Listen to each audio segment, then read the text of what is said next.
Brave is built on the blockchain. You can also earn BAT token while using Brave, and then you can use that token to trade out for some real world money.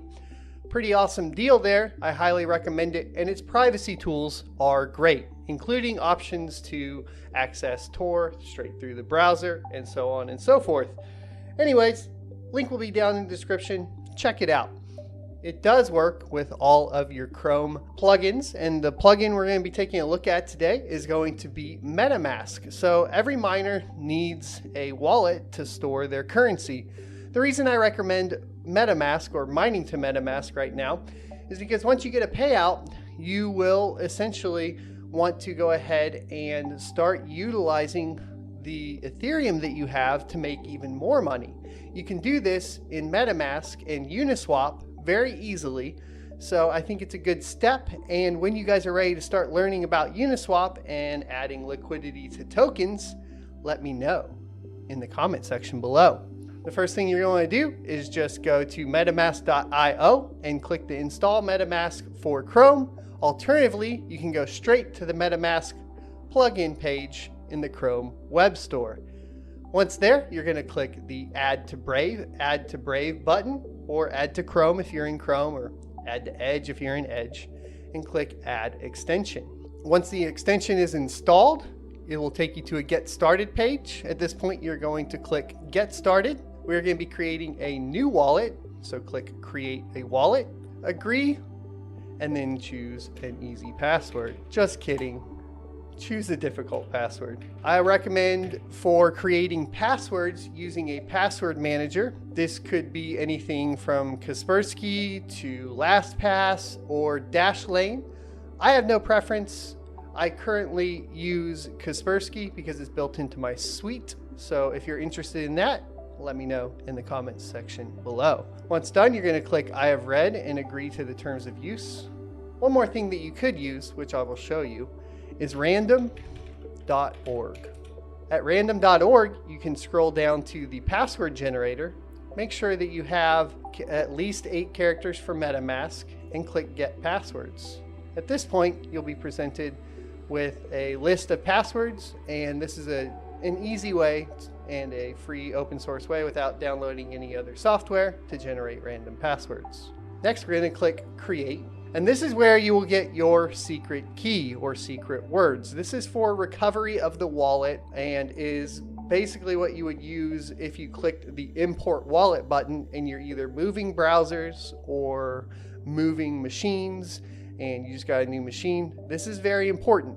A, you don't want to share this with anybody, and B, you don't want to lose it. Now that makes this pretty difficult. There are plenty of ways to go ahead and secure this information, and we'll go over 3 of them right now. But first, you're going to want to go ahead and Control-C it and put it in a notepad, or what I would recommend also is just writing it down on a piece of paper to continue setup. Now that we have it in a notepad, you need to decide where to keep it. If you want to keep it on the computer, I would recommend using something like an external USB drive that you encrypt with basically the built-in Windows 10 BitLocker option to go ahead and encrypt the information. Another option is using Nord Locker, which has been pretty helpful when moving between machines for me. It is basically an encrypted cloud storage service and works pretty well, and there's a free option that gives you 3 gigabytes, which is usually enough to store keys, or at least store keys temporarily. For the ultimate security, you really want to write this down and put it in a fireproof safe or somewhere where you wouldn't lose it. And that's because anytime your key is on the internet or touching the internet in any form or fashion, there is always a possibility of getting hacked. One of the things that you will notice with MetaMask that they do here is when you're recovering, you don't actually type the words out. The reasoning for this is to prevent people from gaining your information through software known as keyloggers. So to confirm the secret backup, you'll see we actually just click the buttons for the words. So we have river, and you want to do it in order: cupboard, knock, certain, hope, loud, melt, vehicle, cash, boss, head, and silver.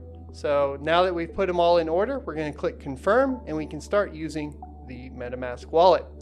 As I discussed earlier, token swapping is here, so you can swap directly in the MetaMask wallet, which makes it super duper easy. And this is all what people are starting to refer to as DeFi with Uniswap. DeFi stands for decentralized finance, and is just an additional way for miners to essentially make money off of the coins that they've mined. That's why I recommend using MetaMask. Your other options for wallets include exchanges. However, it's recommended you never mine to an exchange, as well as paper wallets and hardware wallets.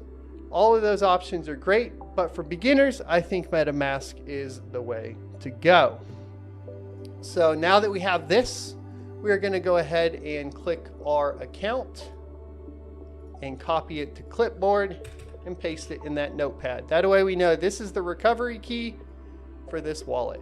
This is your public wallet address, and it's okay for the wallet address to be exposed to the outside world because it's how you accept and send payments. Will all be tied to this address. The next step is going to be downloading the miner. So today we're going to be using LOL Miner 1.17. It was released 16 days ago, and we are going to be obtaining it directly from their GitHub. There are a lot of different phishing websites, as well as a lot of different issues when trying to search for a miner in Google or even DuckDuckGo, where you could download something malicious. And this is important because you need to keep in mind that all miners are considered malicious to some extent by every antivirus solution, which means you will have to make an exception. So you want to be very, very certain that you're downloading from a safe website, because you will have to allow it through, of course, your firewalls, as well as through the browsers, so on and so forth. Brave browser is a little bit easier. Chrome will try to block it, so will Edge. So if you want to avoid that, I don't find that the Brave browser blocks it quite as often, because obviously it's built on blockchain. So we're going to scroll down and we are looking for the LOL Miner v1.17 win64.zip, and we're going to start downloading. Once downloaded, we're going to click the little up arrow and click show in folder. At this point, we can go ahead and extract it. I would recommend putting it somewhere that you want to access it from. I personally usually put it on a secondary drive called games under my miners folder. But for today, we're just going to extract it in the downloads folder. So you will right click and say extract all if you're using the built-in Windows 10 decompression tool, or you can use 7-zip or WinRAR. It's all up to you. If you are using 7-zip or WinRAR, I assume that you already know how that functions. So we're going to click extract all and then extract. At this point, we will have all the files to start mining. There are some pre-configured batch files here, and they are preceded by .bat. If you do not see the .bat or the .text, these are known as file extensions, and you will need to go into your folder options to be able to see them, and this will be important later on. So what you'll want to do is go down to your Cortana search bar and search for File Explorer Options. Once you have that, you'll click the View tab, and then down here you want to uncheck the box for Hide Extensions for Known File Types, because essentially if we have it like that, this is probably what it looks like if you haven't already done this before. And yeah, I know. And there's my antivirus. So you see here that we basically have no file extensions. So if we wanted to create our own batch file, it would be a little bit more difficult. This just makes it clear. Uncheck it, click apply, and then you should see all of your file extensions. So now that we have our batch files, we need to go ahead and obtain the rest of the information to configure the files. We'll be doing that by heading over to our favorite mining pool, ethermine.org. The mining pool is up to you. There are many different options, and depending on your region, you may want to choose one that is closer to you. That being said, Ethermine is most popular in the US, but does have international options as well.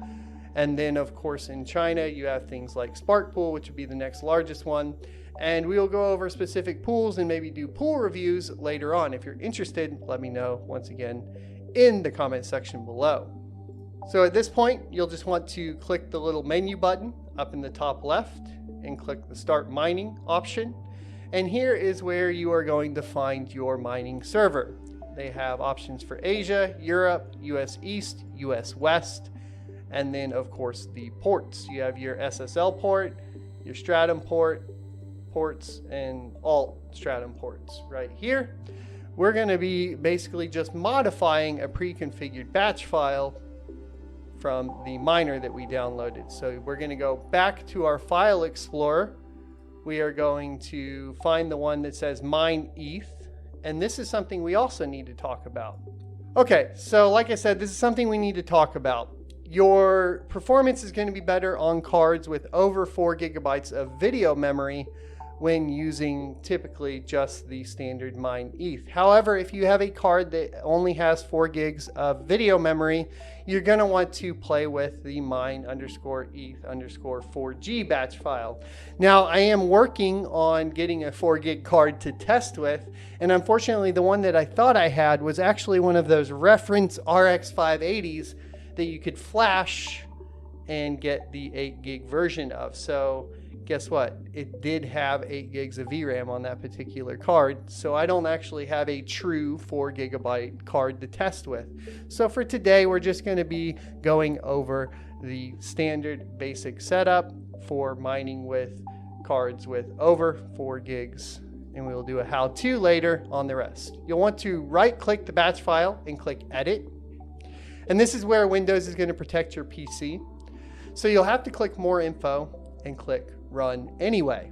This is why we spoke about the importance of downloading it from the official GitHub as opposed to other sources, because you are going to have to add an exception to Windows. So we're going to click Run Anyway, and then here is our configuration file. As you can see, we have our set pool, and this is where we input the information from Ethermine. For us today, we're going to be using US1. So you'll go over to the pool, click Control-C, highlight the pool, and do Control-V. Then we'll want to grab the port 4444, Control-C, and put that in the port, and it'll come right after the colon here. Make sure the colon is still there. And then we have our wallet address. Going back to our public wallet address, over here, we're going to highlight it and do Control-C, and then come back over here and do Control-V. Now we have our wallet address and the pool set.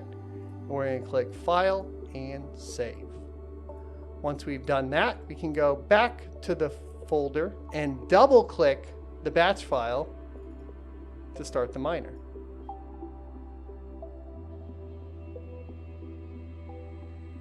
Alrighty, so now we can talk about how to read what's going on